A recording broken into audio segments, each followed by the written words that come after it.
Good morning to all. In previous video lecture, I have completed rectangular coordinate plane and oblique coordinate plane. Today in this video lecture, I am going to start a very new topic in coordinate geometry. The name of this topic is polar coordinate plane. तो आज हम लोग polar coordinate plane के बारे में study करेंगे। ये जो टॉपिक है, ये जो चैप्टर है, ये कॉम्प्लेक्स नंबर के लिए भी बहुत इंपॉर्टेंट है। जब अलजेब्रा में आप कॉम्प्लेक्स नंबर पढ़ेंगे तो वहाँ पे भी इस टॉपिक का यूज़ होगा। तो मैंने एक छोटी सी डेफिनेशन यहाँ पे लिख रखी है। इस डेफिनेशन के बारे में आइए जानते हैं। In mathematics In mathematics, polar coordinate plane is a two-dimensional coordinate plane in which location of a coordinate point can be determined by a distance.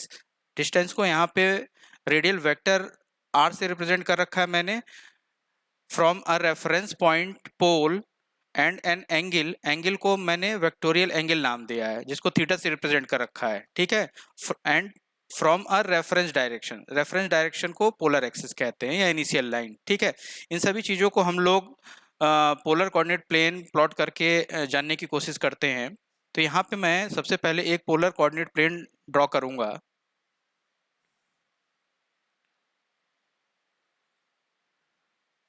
Rectangular coordinate plane में इस एक्सिस को हम लोग एक्स एक्सिस बोलते थे, ठीक है। लेकिन यहाँ पे हम इसे बोलेंगे पोलर एक्सिस। पोलर एक्सिस या इसको इनिशियल लाइन भी बोल सकते हैं, इनिशियल लाइन, ठीक है। यही आपकी रेफरेंस डायरेक्शन होती है। जो डेफिनेशन में मैंने जिस रेफरेंस डायरेक्शन की बात की है, ये एक रेफरेंस डायरेक्शन की बात की है ना मैंने, यहाँ पे रेफरेंस डायरेक्शन, ठीक है। तो ये जो पोलर एक्सिस या इनिशियल लाइन मैंने लिया है, यही रेफरेंस डायरेक्शन होती है, रेफरेंस डायरेक्शन, ठीक है। और डेफिनेशन में हमने एक फिक्स पॉइंट की बात या एक रेफरेंस पॉइंट की बात की है, ठीक है। तो इस रेफरेंस पॉइंट को हम लोग पोल बोलेंगे। रेक्टेंगुलर कोऑर्डिनेट प्लेन में इस पॉइंट को हम लोग ओरिजिन बोलते थे, लेकिन यहाँ पे हम लोग पोलर कोऑर्डिनेट प्लेन में इसे पोल बोलेंगे, ठीक है। और ये जो पोल होगा, ये रेफरेंस डायरेक्शन होगा, रेफरेंस पॉइंट होगा, रेफरेंस पॉइंट, ठीक है। पोलर कोऑर्डिनेट प्लेन में जो भी डिस्टेंसेस मेजर की जाएंगी वो रेफरेंस पॉइंट यानी पोल से मेजर की जाएंगी, और कोई भी एंगल अगर मेजर किया जाएगा वो रेफरेंस डायरेक्शन यानी पोलर एक्सिस से मेजर की जाएंगी। इस एक्सिस को, पोलर एक्सिस को हम लोग 0 डिग्री से रिप्रेजेंट करते हैं, ठीक है। इसको 90 डिग्री, क्योंकि इन दोनों एक्सिस के बीच का जो एंगल है वो 90 डिग्री एंगल 90 डिग्री है। इसको 180 डिग्री और इसको 360 डिग्री। अगर मैं रेडियन में बात करूं तो 0 रेडियन, ये pi radian, pi by 2 radian, and this one is pi radian, और ये 2 पाई रेडियन, ठीक है। ये एंगल हम लोगों ने पॉजिटिव में मेजर किया है, क्योंकि हम लोग जो एंगल मेजर कर रहे हैं वो काउंटर क्लॉकवाइज या एंटी क्लॉकवाइज मेजर कर रहे हैं, ठीक है। अगर यही एंगल अगर हम लोग क्लॉकवाइज मेजर करें तो ये एंगल जो है वो नेगेटिव में मेजर की जाएंगी, ठीक है। आइए जानते हैं किसी पॉइंट पी के कोऑर्डिनेट्स को पोलर कोऑर्डिनेट प्लेन में कैसे हम लोग रिप्रेजेंट कर पाएंगे। तो मैंने इस प्लेन में एक पॉइंट पी ले लिया, ठीक है। हमारा मेन मोटिव है कि इस पॉइंट पी के कोऑर्डिनेट्स को रिप्रेजेंट करना और लिखना, ठीक है। तो डेफिनेशन में हमने पढ़ा है कि किसी भी पॉइंट पी के कोऑर्डिनेट्स को रिप्रेजेंट करने के लिए दो पैरामीटर की रिक्वायरमेंट होती है। पहला पैरामीटर क्या है? इस पॉइंट पी की पोल से डिस्टेंस, जिसको हम लोग रेडियल वेक्टर बोलते हैं। जैसे इस डिस्टेंस की बात करूं, ये ओ पी क्या हो जाएगा? जैसे पोल को मैं ओ से रिप्रेजेंट करूं तो ओ पी एक रेडियल वेक्टर होगा, और इसको हम लोग आर से रिप्रेजेंट करेंगे। तो पहला पैरामीटर तो ये हो गया आर। दूसरा पैरामीटर, ये रेडियल वेक्टर इनिशियल लाइन या ये कहें पोलर एक्सिस से जितना एंगल बनाता है थीटा, ठीक है, ये वेक्टोरियल एंगल हो गया। तो यहाँ पे आर जो है ये दूसरा पैरामीटर हो गया, ठीक है। आर जो है, आर को हम लोग क्या बोलेंगे? रेडियल वेक्टर, रेडियल वेक्टर, या इसको हम लोग radial coordinate of point P भी बोल सकते हैं। रेडियल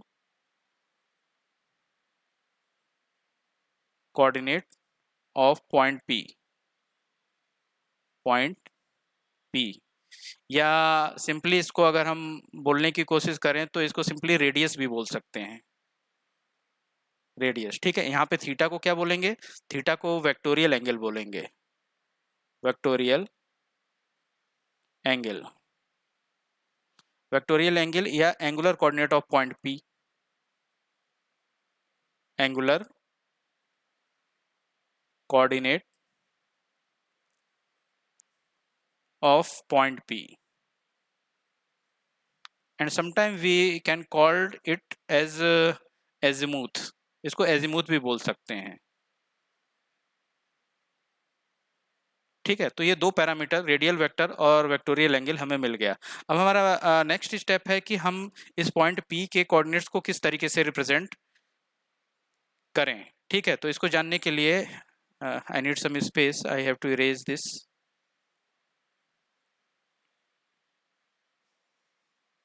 ठीक है। अगर मैं polar coordinate of point P की बात करूं, जैसे यहाँ पे लिखेंगे पोलर कोऑर्डिनेट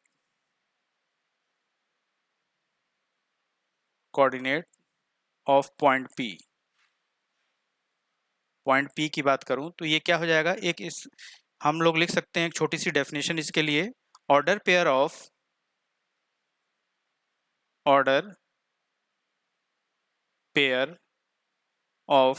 रेडियल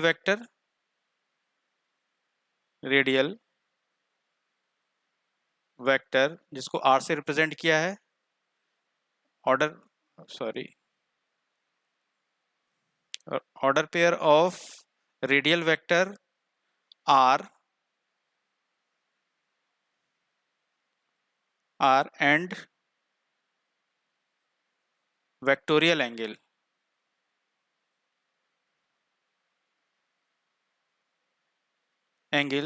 जिसको थीटा से रिप्रेजेंट किया है of point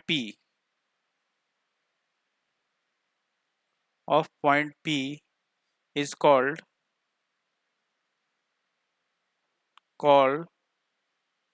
its polar coordinate, its polar coordinates, ठीक है। अब ऑर्डर पेयर कैसे लिखेंगे रेडियल वेक्टर और वेक्टोरियल एंगल का? तो इसको लिखने के लिए सिंपली आपको क्या करना पड़ेगा,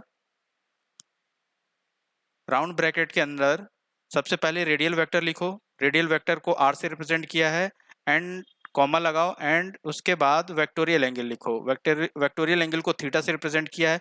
तो ये जो हमने लिखा इसको हम लोग क्या कहेंगे, पॉइंट P के पोलर कोऑर्डिनेट कहेंगे। ये हो जाएगा पॉइंट P का पोलर कोऑर्डिनेट। अगर पॉइंट P का पोलर कोऑर्डिनेट रिप्रेजेंट करना है तो इसको R कॉमा थीटा से रिप्रेजेंट करेंगे। अब ऐसे ही बहुत सारे पॉइंट्स होंगे इस प्लेन में। तो अगर मैं पोलर कोऑर्डिनेट प्लेन की डेफिनेशन की बात करूं तो हम लोग पोलर कोऑर्डिनेट प्लेन की डेफिनेशन कैसे लिख पाएंगे, आइए जानते हैं। Sorry, I need some space, so I have to erase.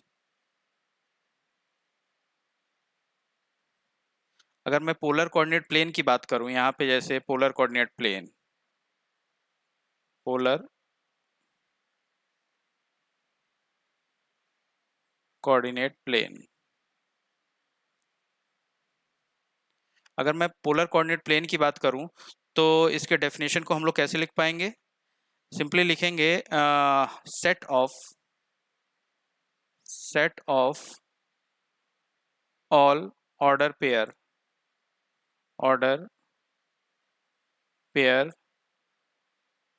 Are theta of real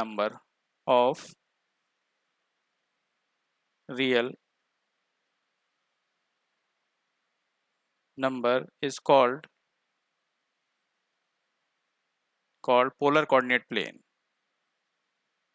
polar coordinate plane, ठीक है। तो ये तो पोलर कोऑर्डिनेट प्लेन की डेफिनेशन हो गई। यहाँ पे polar coordinate of point P की डेफिनेशन हो गई। ठीक है, इतना जान लिया है। तो ठीक है, अब एक चीज और जानते हैं यहाँ पे।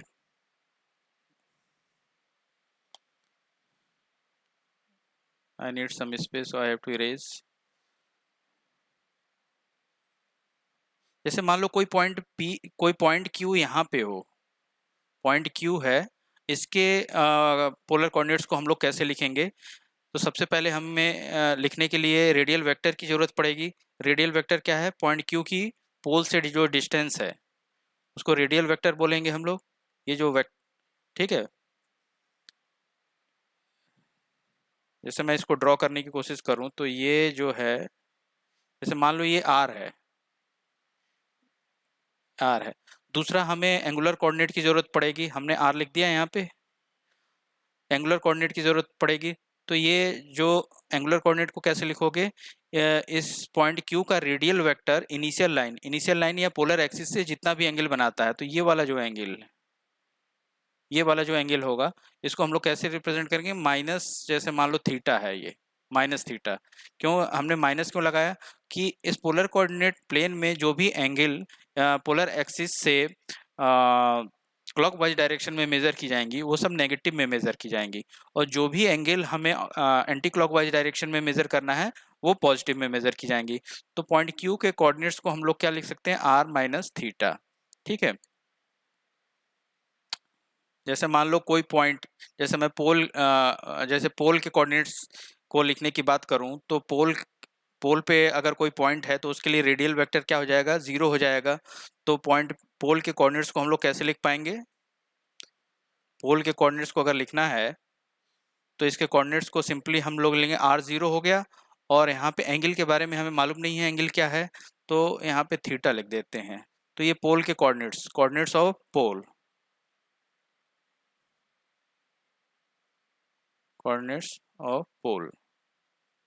ठीक है, अगर मान लो यहाँ पे मतलब पोलर एक्सिस पे कोई पॉइंट हमें लिखना है, इस कोई पॉइंट है, इस पॉइंट के कोऑर्डिनेट्स लिखने हैं, तो हम लोग कैसे लिख पाएंगे? पोलर एक्सिस पे अगर कोई पॉइंट है तो इसके पोलर कोऑर्डिनेट्स को लिखने के लिए सबसे पहले हमें क्या जरूरत हो पड़ेगी? रेडियल वेक्टर की। जैसे मान लो यहाँ पॉइंट कोई आर है, ठीक है, तो रेडियल वेक्टर क्या है? होता है इस पॉइंट पी की पोल से जो डिस्टेंस, ये जो वेक्टर होता है, ये सॉरी, ये जो वेक्टर है इसको रेडियल वेक्टर कहते हैं, यानी O R, O R vector.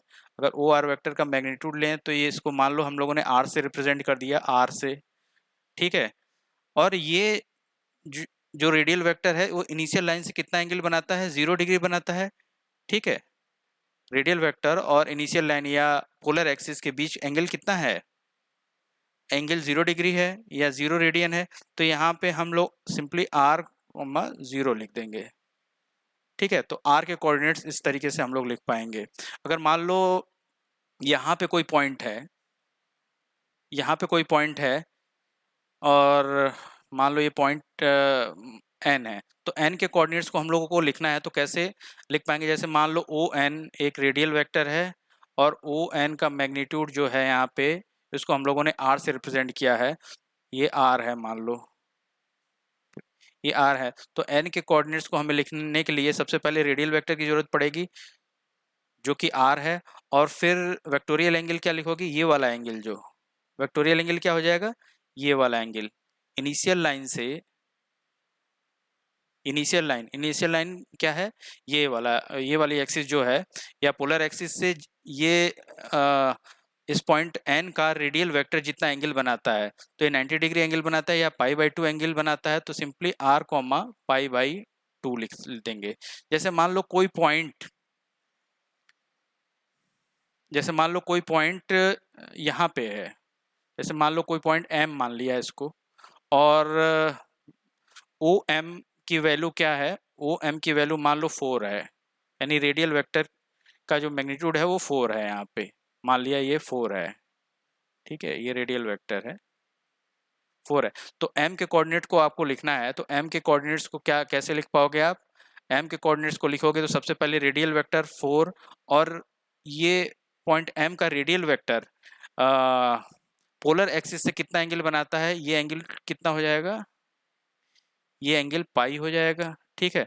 तो 4 कॉमा पाई इस तरीके से ऐसे लिख सकते हैं, ठीक है। तो ये है पोलर कोऑर्डिनेट प्लेन में किसी पॉइंट को किस तरीके से रिप्रेजेंट कर सकते हैं हम लोग। अभी ये खत्म नहीं हुआ है, पोलर कोऑर्डिनेट प्लेन में और भी बहुत सारी चीज़ें हैं, वो हम नेक्स्ट वीडियो लेक्चर में पढ़ेंगे। अभी तक के लिए thank you, have a nice day.